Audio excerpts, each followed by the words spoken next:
கர்த்தருடைய மகா பரிசுத்தமுள்ள நாமம் மகிமைப்படுவதாக. இந்த கால வேளையில அருளுருத்தின் வாயிலாக உங்களை சந்திப்பதில் மிக்க மகிழ்ச்சியுடனாய் இருக்கிறேன். என்னோடு கூட சங்கீதம் 3ஆம் சங்கீதம் அதில் 5வது வசனத்தை வாசித்து நாம் சிந்திக்கலாம். நான் படுத்து நித்திரை செய்தேன், விழித்து கொண்டேன், கர்த்தர் என்னை தாங்குகிறார். தாவீது சொல்லுகிறார், நான் இரவிலே உறங்கினேன், விழித்து பார்க்கிறேன், கர்த்தர் என்னை தாங்கிக் கொண்டிருக்கிறார் என்ற அந்த உயர்ந்த நன்றியுள்ள இருதயத்தோடு கூட இந்த பாடலை அவர் பாடுகிறார். இந்த பாடலுடைய பின்னணி என்ன என்று நாம் பார்க்கும் பொழுது, தன் சொந்த மகனாகிய அப்சலோம் ராஜ்யத்தின் மீது ஆசை கொண்டு தன் அப்பாவை என்ன செய்கிறார்? துரத்தக்கூடிய மனிதனாக அவர் இருக்கிறார். பாருங்கள், தாவீது என்ன செய்கிறார்? இந்த சூழ்நிலையில 2 சாமுவேல் 15ஆம் அதிகாரம் 14வது வசனத்தில் வாசித்து பார்க்கும் பொழுது, அப்பொழுது தாவீது எருசலேமிலே தன்னிடத்தில் உள்ள தன்னுடைய எல்லா ஊழியக்காரரையும் நோக்கி, எழுந்து ஓடி போவோம், இல்லாவிட்டால் நாம் அப்சலோமுக்கு தப்ப இடமில்லை, அவன் தீவிரித்து நம்மிடத்தில் வந்து நம்மை பிடித்து நம்மேல் பொல்லாப்பு வர பண்ணி நகரத்தை பட்டய கருக்கினாலே சங்காரம் பண்ணாதபடிக்கு தீவிரமாய் புறப்படுங்கள் என்றான். தாவீது பாருங்கள், எழுந்து ஓடிப்போம். பாருங்கள், சொந்த உறவு துரத்தக்கூடியதா இருக்கிறது. தன் தேசத்திலே தன்னால் நன்மை பெற்ற அநேக போர் வீரர்களும் கூட அப்சலோமோடு கூட இணைந்து தாவீதை துரத்தக்கூடிய காரியமாய் பார்க்கிறோம். தாவீதுடைய இருதயம் உடைந்த போன ஒரு இருதயமாய் இருக்கிறது. மறுபக்கம் தன் ஜீவன் தப்பும்படியாக ஓட வேண்டிய ஒரு சூழ்நிலை. அந்த எருசலேமை விட்டு, யோர்தான் நதியை விட்டு, ஒருவேளை அந்த காடுகளுக்குள்ளாக தன் ஜீவனை காப்பாற்றி கொள்ளும்படியாக தன் மகனுக்கு விரோதமாய் என்ன செய்கிறார்? அவர் ஒளிந்து கொண்டு வாழக்கூடிய ஒரு சூழ்நிலை. இப்படிப்பட்ட ஒரு சூழ்நிலையில் தான் தாவீது நெருக்கப்படக்கூடிய காரியத்தை நாம் பார்க்கிறோம். ஒருவேளை உங்களுக்கும் இப்படிப்பட்ட அனுபவங்கள் இருக்கலாம். ஏதோ ஒரு காரியம் உங்களை துரத்தி கொண்டிருக்கலாம். ஒருவேளை அது வியாதியாய் இருக்கலாம், வறுமையாய் இருக்கலாம். இந்த உலகத்தில் அவரவர்கள் வயதுக்கு தக்கதான நிலையில ஏதோ ஒரு காரியம் நம்மை துரத்தி கொண்டே இருக்கிறது. நாமும் ஓடிக்கொண்டே இருக்கிறோம். தாவீது இந்த இடத்துல என்ன செய்கிறார்? இப்படிப்பட்ட ஒரு சூழ்நிலையில தன்னுடைய பலனோ படையோ எதுவுமே நம்மை காப்பாற்றாது என்பதை உணர்ந்து இந்த பாடலை அவர் பாடுகிறார்.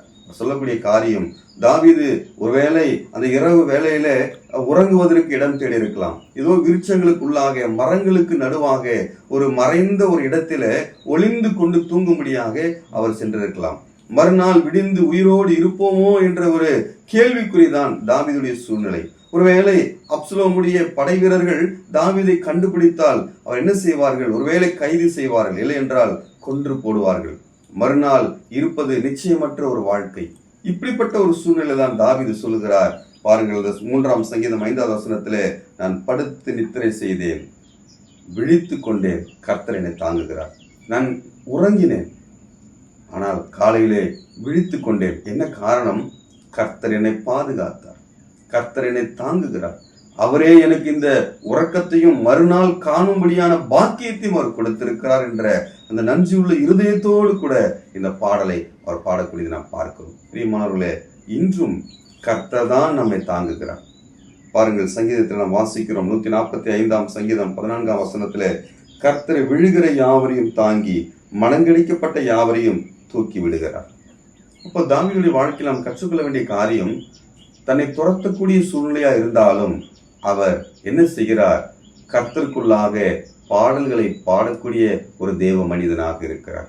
நாமும் கூட போராட்டமான வேளையிலே, சோதனையான வேளையிலே கர்த்தரை நோக்கி இன்னும் நெருங்கி அவரை நோக்கி பார்க்கக்கூடிய அனுபவம் வேண்டும் என்று இந்த சங்கீதத்தை நாம் கற்றுக்கொள்கிறோம். அப்படிப்பட்ட அனுபவத்தோடு நாம் வளர தேவன் உதவி செய்வாராக. 2வது வசனத்தை பாருங்கள், தேவனிடத்தில் அவனுக்கு ரட்சிப்பில்லை என்று என் ஆத்மாவை குறித்து சொல்லுகிறவர்கள் அநேகராய் இருக்கிறார்கள். இப்படிப்பட்ட உபத்திரமான சூழ்நிலையில தேவனிடத்திலே பாதுகாப்பு இல்லை என்று புறம் கூறுகிறவர்களும் இருக்கிறார்கள். சிமியேயு என்ன செய்தார்? தாவீது போகும் பொழுது சவுல் வீட்டு ரத்தப்பழு மேல் வந்தது என்று சொல்லி கல்லெறியக்கூடிய சூழ்நிலை, அதையும் மௌனமாக ஏற்றுக்கொண்டதை நாம் பார்க்கிறோம். உபத்திரவத்திலே பொறுமையா இருந்த தாவீதை நாம் பார்க்கிறோம். நம்முடைய வாழ்க்கையிலும் கூட நாம் உபத்திரவத்திலே கர்த்தரை நோக்கி பார்த்து, அவர் ஒருவர் தான் நம்மை கைவிடாதவர். இந்த உலகம் கைவிட்டு விடும், மனிதர்கள் கைவிட்டு விடுவார்கள், நம்முடைய அறிவும் படிப்பும் கூட நம்மை ஏமாற்றி விடும். ஆனால் கர்த்தர் ஒருவரே தாங்குகிறார் என்ற சத்தியத்தை தாவீது வெளிப்படுத்தி உணர்ந்தது போல நாமும் இந்த கால வேளையில கர்த்தர் ஒருவரே நம்மை தாங்கக்கூடியவராய் இருக்கிறார் என்பதை நாம் மறந்துவிடக்கூடாது. பிரியமானவர்களே, கர்த்தர் நம்மை தாங்குகிறார். ஏசாயா 42:3 வாசிக்கிறோம், அவர் நெறிந்த நாணலை முறியாமலும் மங்கி எறிகிற திரியை அணையாமலும் நியாயத்தை உண்மையாய் வெளிப்படுத்துவார். உங்களுடைய வாழ்க்கையில அவர் நியாயத்தை உண்மையாய் வெளிப்படுத்தி ஆசீர்வதிக்கூடிய தேவன். அப்படிப்பட்ட தேவன் மத்தியில் இருக்கிறார். நம்ம அவரை மாத்திரம் சார்ந்து கொள்வோம். இந்த சிந்தனை கர்த்தர் நமக்கு ஆசீர்வதிப்பாராக.